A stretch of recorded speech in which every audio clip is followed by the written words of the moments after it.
So does your check engine light come on, like the one on this car? We have a bunch of customers who have a check engine light come on and they either want to panic or they want to ignore it. So today we're going to tell you, try to ease your mind on how to deal with it and educate you on what you should do when the check engine light comes on. So that check engine light comes on, should you panic? Should you ignore it? Somewhere in between. So if the light's flashing, that's where a situation where you're doing damage to your catalytic converter actively, which means you're dumping raw fuel into your exhaust system, and something that you should get looked at immediately. If the light comes on and it stays on solid, then you've got some time to get it scheduled into your shop. You should never ignore it because you don't know what it is. So we're going to talk about what the technician would do when you bring it to one of our shops. So you schedule an appointment with us, you bring it in.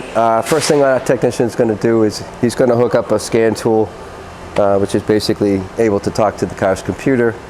Something like this. It plugs in under the dash.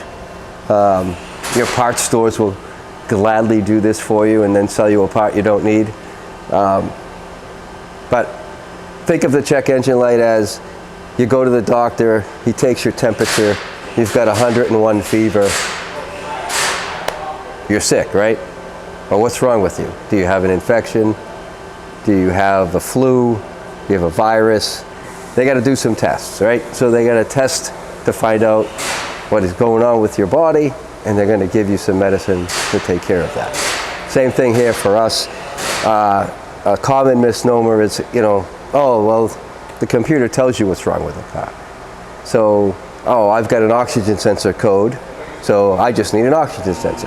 The parts store more than happy would sell you an oxygen sensor, but oftentimes that's not the problem. You may have an oxygen sensor code, but that just points to the system that monitors the oxygen sensor. You could have a leak in your exhaust, you could have a broken wire, you can have a wire that got eaten by a mouse. There's all kinds of things that it could be, but that's where the testing by a trained technician who has the proper tools, he has the databases, he has all the information where he can look and start doing his diagnosis to find out what exactly is causing the check engine light to come on. In this actual vehicle, it's got a large evap system leak. Well, again, the internet will tell you, oh, you just need a new gas cap. Then that might be the case. That's a popular problem where the seal on the gas cap gets deteriorated over time. But oftentimes, that's not the problem. So you bought a $50 gas cap, it didn't solve your problem. Now what do you do? Take it to the professionals.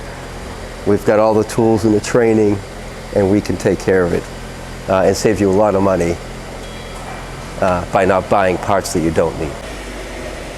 So what happens when you ignore the check engine light? Well, say you came in and they diagnosed it, that evap leak that you had actually needs a canister purge valve, and that expensive repair, you don't have the money and you don't want to deal with it.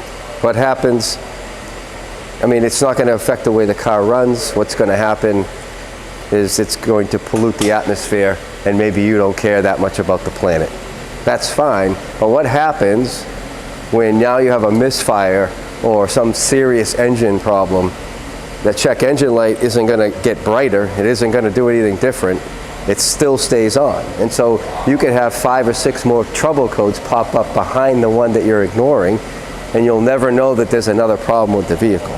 So it's a good idea to take care of the vehicle, get the light extinguished, so that if another problem comes up, you'll be able to be warned about it.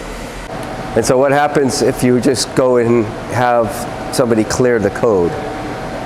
Well, the car polices itself, which means it runs self-tests constantly. And so when you clear the code, what happens is it clears all of the freeze frame data, which would be what the technician would need to know all the variables and what was going on when that code was set.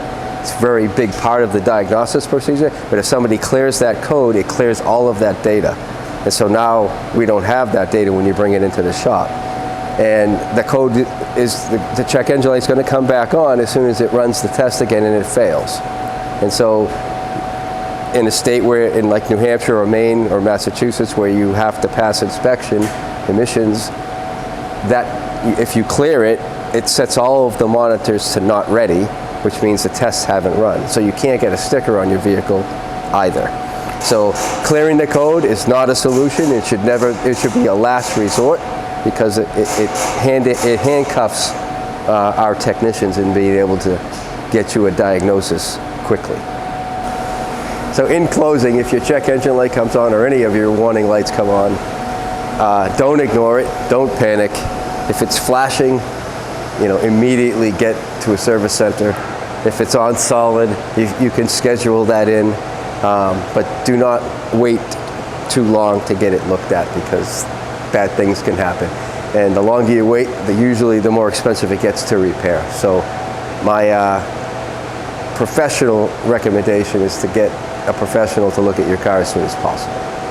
And Auto Care Plus has many locations in the Northeast, and we're here to help you, and we're people you can trust to tell you what's actually going on with your car.